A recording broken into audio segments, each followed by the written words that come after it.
Watch more programs like this on cable and stream with PCN Select.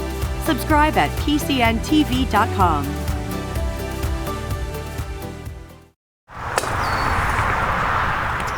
I'll tell you, that man Meade, I don't know where he comes off talking about Gettysburg, but here I am. You probably don't know who I am. To my friends, I'm called Sickles the Incredible. To my few detractors, I'm known as the American Scoundrel. But to my troops of the valiant 3rd Corps of the Army of the Potomac, I'm known as Devil Dan. Yes, General Dan Sickles, commander of the 3rd Corps of the Army of the Potomac, fighting on the battle at Gettysburg on July 2nd, 1863. And that's what I'm going to talk about now. And the reason I'm upset right now is because I got a problem with the Army of the Potomac's commander, General George Gordon Meade, who you've probably already met. I have to sit down and talk about this. Well, anyway, I'm Dan Sickles. I lead probably the most colorful career of any of the generals who fought in the War of the Rebellion. Before the war, I was a congressman from the great state of New York. If there's any Tammany Hall Democrats watching me today, thank you. Vote early, vote often, as we say in Tammany Hall. As a congressman representing New York, Manhattan, I was good friends with President Abraham Lincoln, and I lived right across the street from the White House. And one day in 1859, a man called Barton Key, you might recognize the last name Key because Barton Key is the son of Francis Scott Key, who wrote our American national anthem.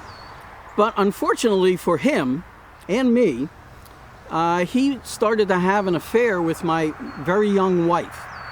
And one Sunday in 1859, I saw Barton Key in front of my house in Lafayette Square, and he's waving a white handkerchief. I run upstairs, I grab a pistol, I come outside, Barton Key is walking away. I run after him, I say, "You've dishonored my family, you've dishonored my wife." And I shoot him dead, right in front of the White House, Lafayette Square. I'm put on trial, and after a 32-day trial, a unanimous not guilty plea is rendered in my favor. Not because of temporary insanity, which some people say I had, but because I was just doing what a good congressman would do in Washington City, a southern city, and I was acquitted by a jury of my peers, all 12 unmarried men, because couldn't figure out that a married man would be able to render an impartial judgment in the case. I'm found innocent, but unfortunately, I was shunned after that by congressmen because I took my wife back after she had been in an adulterous relationship.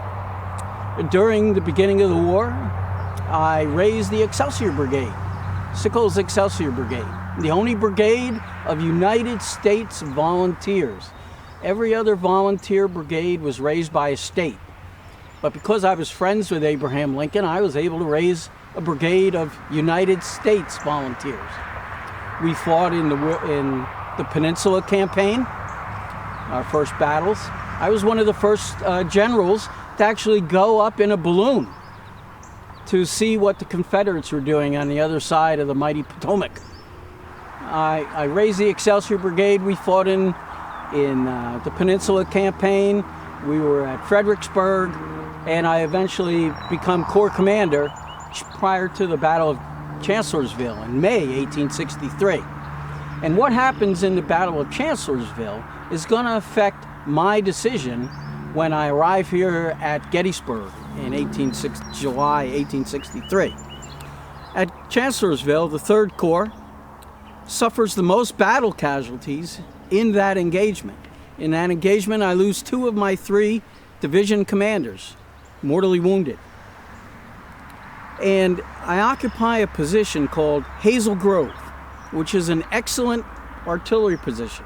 And I tell General Hooker, who was one of my good friends, that I should not abandon Hazel Grove because it's a great artillery position.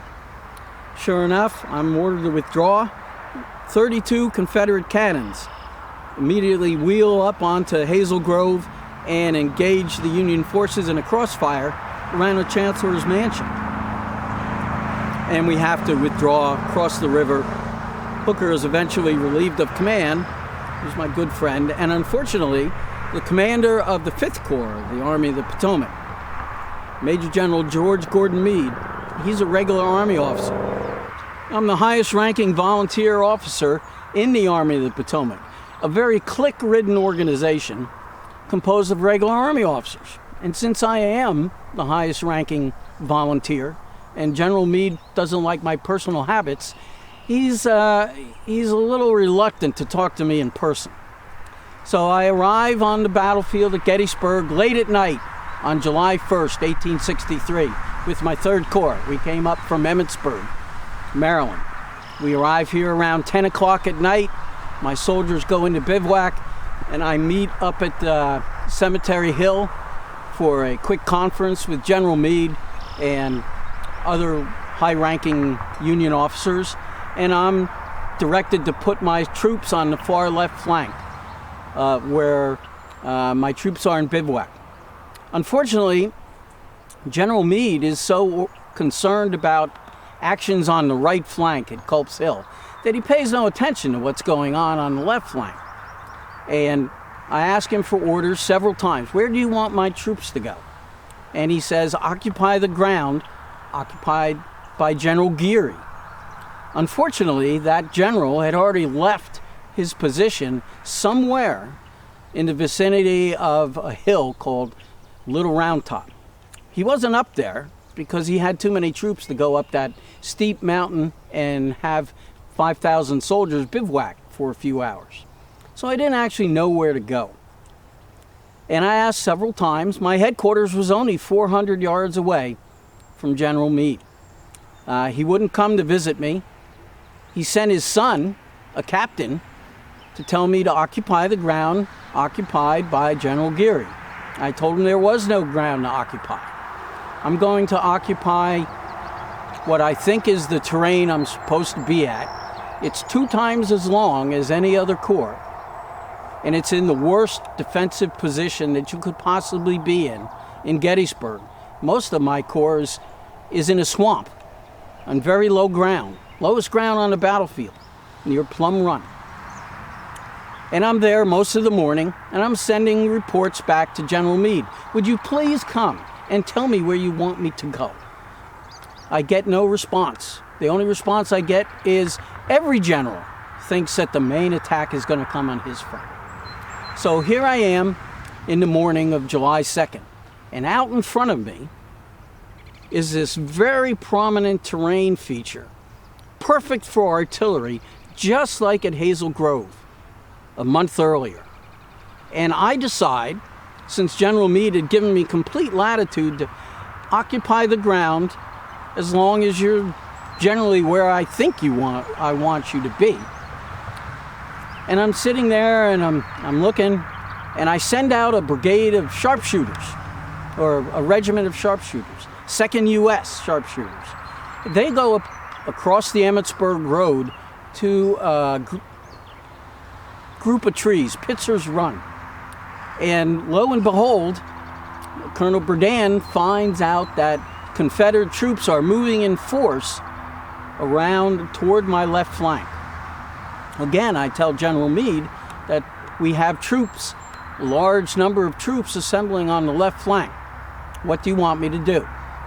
And since I am General Sickles and I am going to make a decision in the absence of any other orders, I move my men forward to what eventually would become a controversial location. I move my men out to what's called the Peach Orchard along the Emmitsburg Road. And off to my front and moving across to my left flank are thousands of Confederate soldiers accompanied by artillery. And I disrupt what turns out to be General Lee and General Longstreet's plan of attack for July 2nd. They were going to come up the Emmitsburg Road.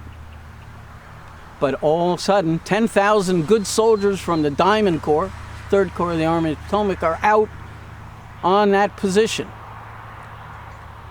General Longstreet is immediately put off. He doesn't want to make an attack at all. So my troops are out there.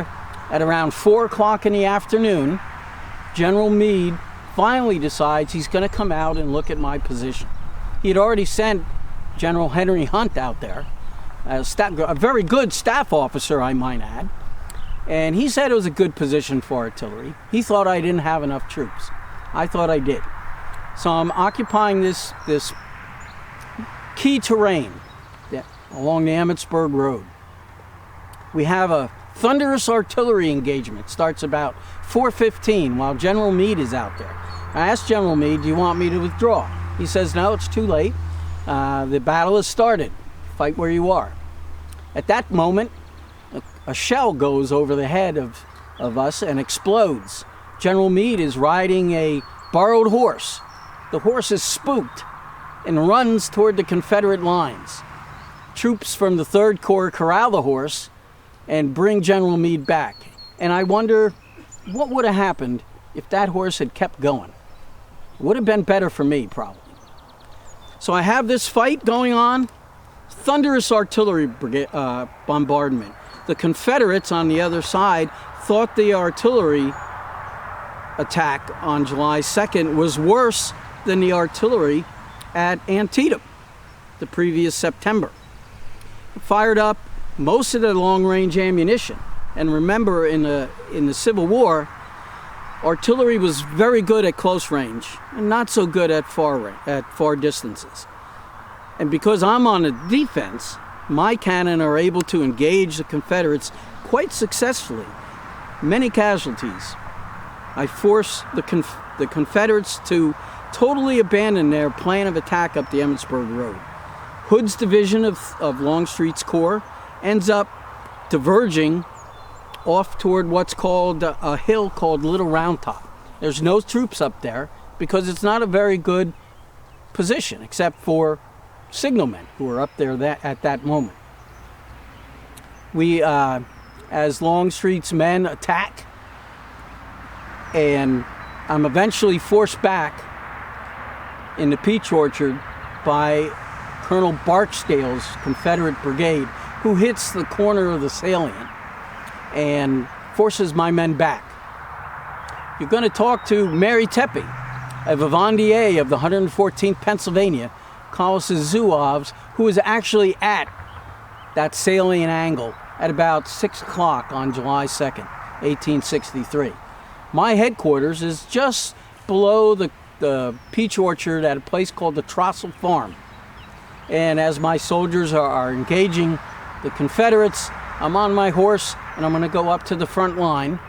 I'm standing near the barn at the Trossel Farm, and a cannonball whistles over the head of my Excelsior Brigade and just clips my right leg. It shatters all the bones in it. I fall off my horse, and a soldier passing by sees me on the ground, and he takes a knapsack strap off and he puts it around my upper right thigh and stops me from bleeding to death. The cannonball had hit me so lightly that my horse didn't even move when I was hit, and I just reeled and fell off the saddle. The strap along my leg keeps me from bleeding to death, but the word spreads that I'm mortally wounded, that General Sickles is dead. And I don't want my soldiers to think that the heart of the 3rd Corps has been torn asunder from them. So I'm put on a stretcher, and as I'm put on that stretcher, I ask my senior aide to give me a cigar. And I start smoking it while I'm on my stretcher to let my soldiers know that I'm not dead. So I get carried off the field, and my leg is quickly amputated as a result of the second day's battle. Over there in the Peach Orchard, the wheat field, Devil's Den, I completely demoralized Lieutenant General Longstreet. He doesn't want to do anything. He doesn't want to attack the Union Army anymore, which will probably play into the hands of General Meade if we have a battle on July 3rd, 1863? My name is Brigadier General George Sears Green, reportedly being the oldest battlefield commander of the Union Army, being well into my 60s during the Battle of Gettysburg. I was originally born in Apponaug, Rhode Island in 1801, just after the turn of the last century. And I grew up in a well-to-do family until the embargo of 1807 and the resulting War of 1812. Family was on hard times, so I ended up not going to Brown University as I intended, but got into a dry goods store in New York City on my own, where I met Sylvania Thayer, actually Major Sylvania Thayer, superintendent of West Point, who got me into West Point in 1819. Graduated second of my class of 35 in 1823. They kept me on because I was such a good mathematician and engineer, and I ended up teaching Bobby Lee, as we learned to call him, mathematics. So I got tired of the peacetime army after the death of my families at Fort Stanley in Eastport, Maine. I got out of the army and got into engineering, got into railroading, building the railroads, aqueducts, and my famous project was working on the Croton Aqueduct and Reservoir in what became the Central Park, and the high bridge aqueduct over the Harlem River. And when that was pretty much completed, President Lincoln asked for more volunteers. We had the war. I couldn't stay away. After the death of my family, I had nothing else going on. So I ended up joining the offered the 60th New York. And being old, they thought I was a little too old, but I knew how to handle the sand hogs and stuff during my engineering days working on the reservoir and such, that they gained my respect as they got my respect,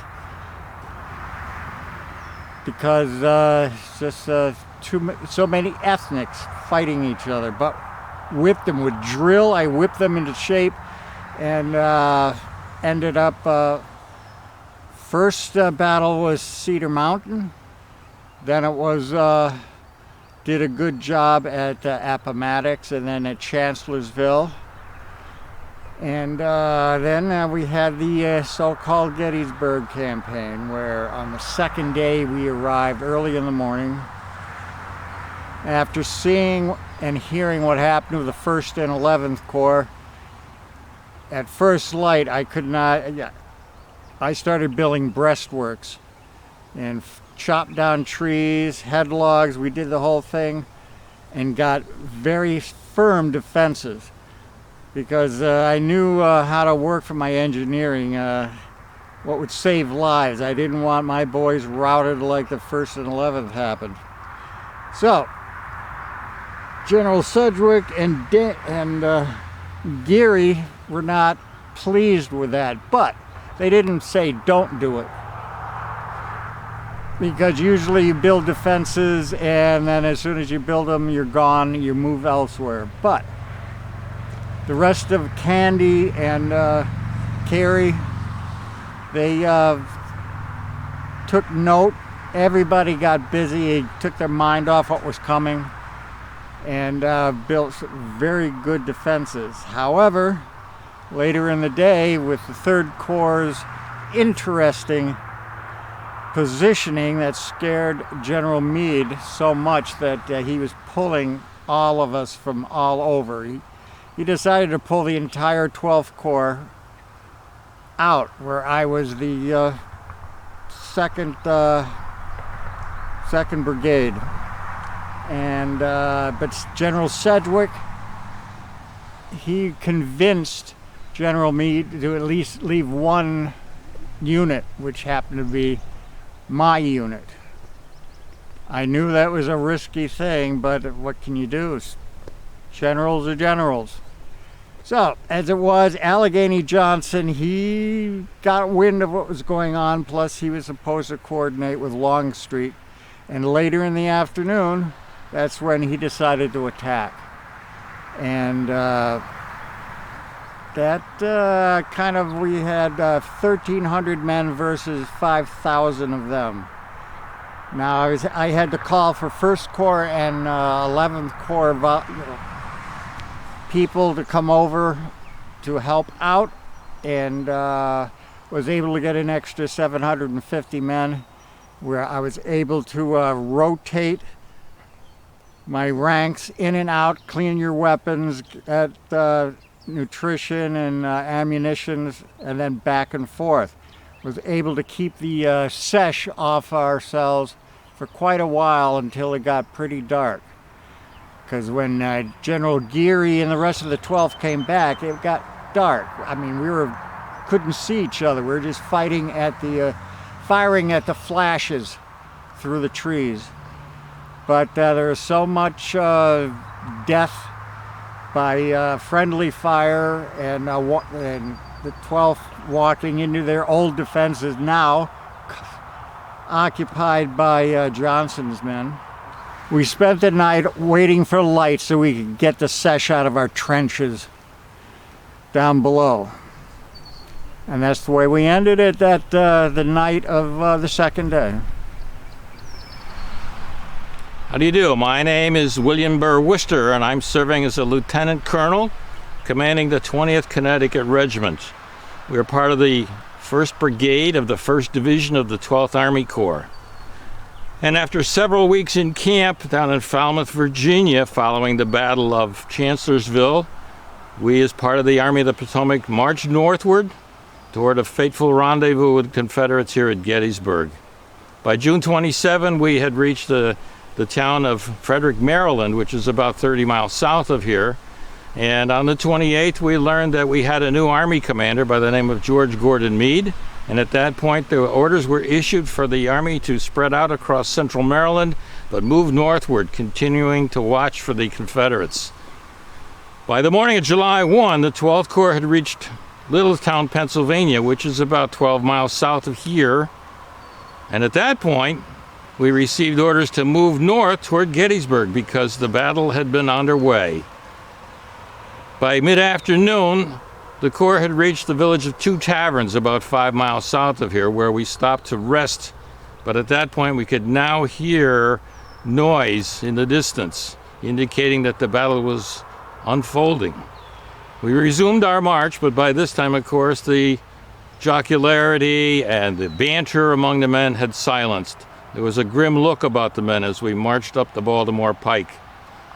Into the dark, we reached the southern end of the town, and were ordered to move to the right onto a hill known locally as Culp's Hill, to take up a position on that hill, extending the defensive line from the crest of Culp's Hill.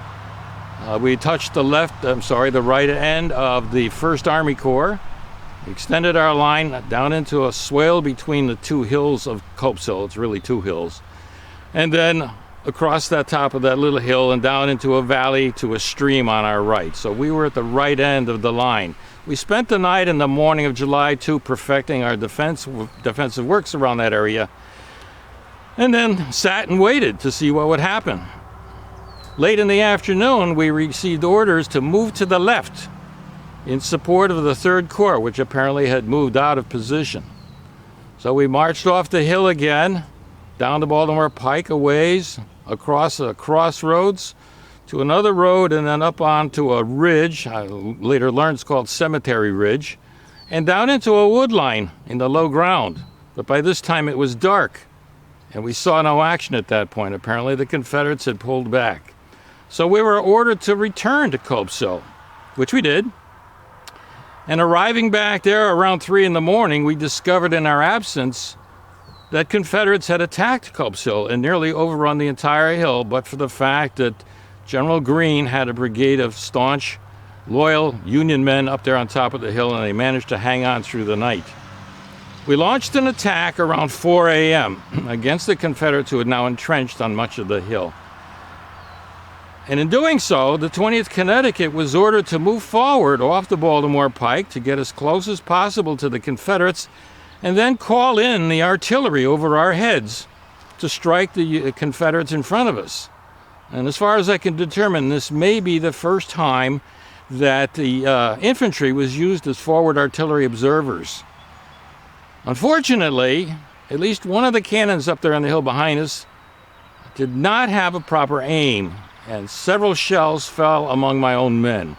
And finally, when one of my men had an arm blown off and another one so badly mangled that his arm had to be amputated, I sent a note back to the gunners behind me on that hill, and I told them in no uncertain terms that if they did not correct their aim, that I would about face my men and attack them.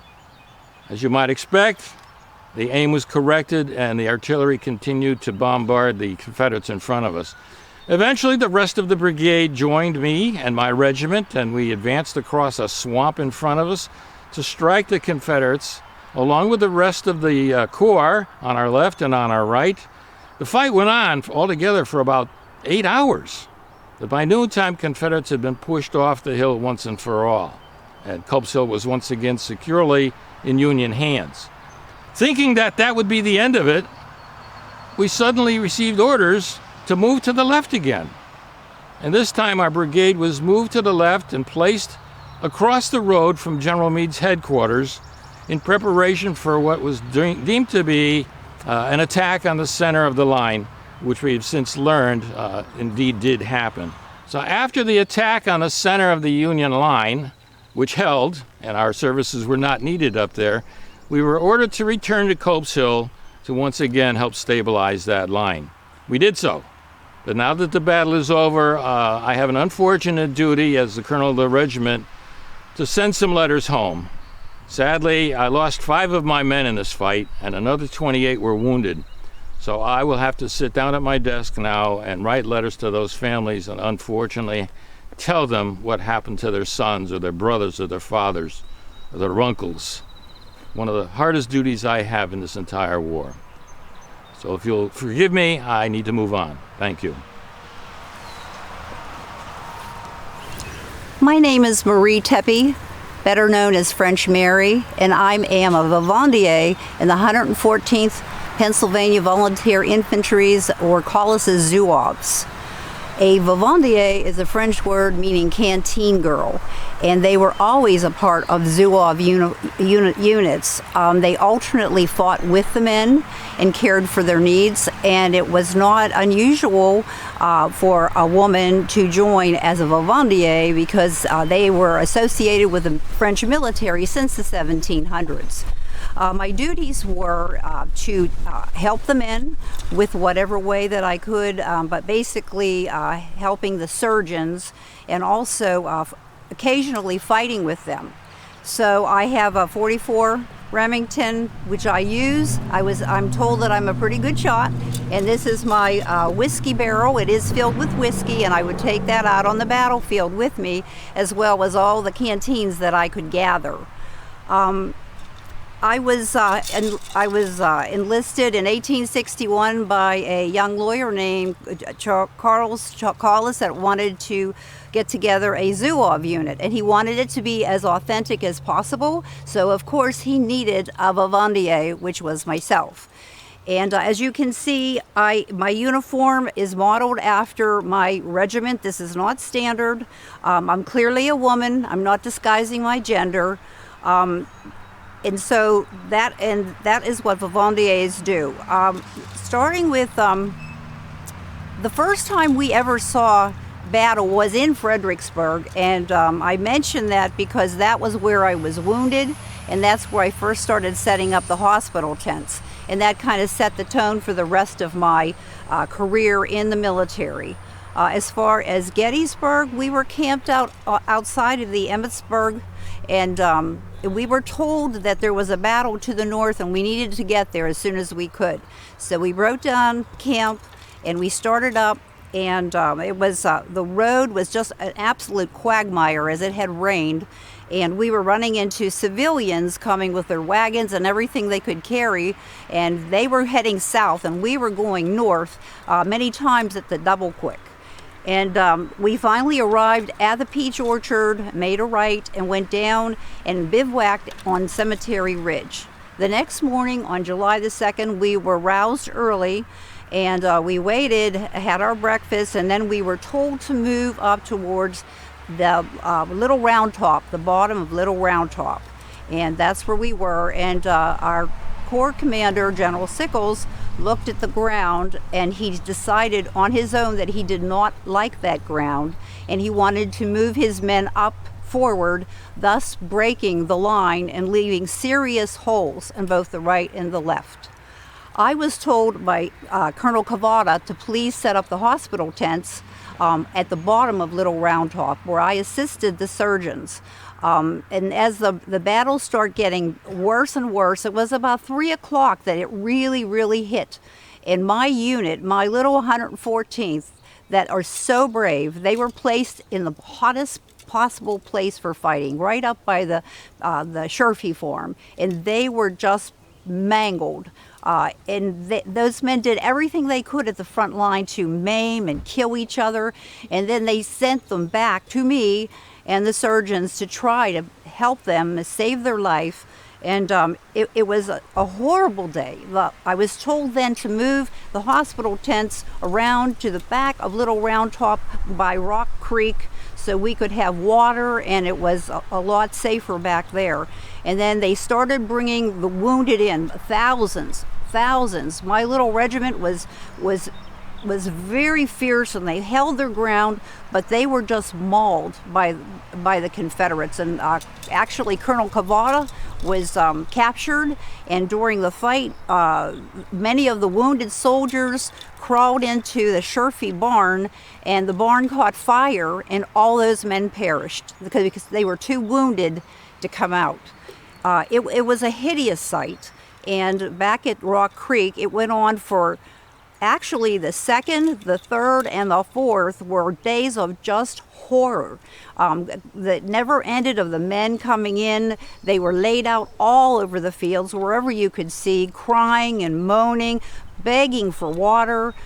We couldn't sleep at night for the cries of the men looking for water, and the next day many of them had died and were just left on the blood-soaked ground where they died. But then after that, we were moved to the back of the angle, and that's where we were kept in reserve, and that's how that went. And I stayed actually after the battle because a Vivandier never leaves her boys, and we had so many wounded, and I stayed with them until my boys were well enough that I felt that I could leave them.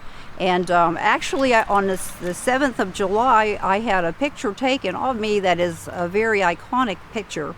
And it was after that I went and rejoined my regiment. I was with my regiment for the entire war, and I was known as Fearless French Mary. There were many times I was in harm's way, always. One at Chancellorsville, my skirts were shot with bullet holes, and my canteen was shattered while I was wearing it, and that's when I was awarded a Carney Cross.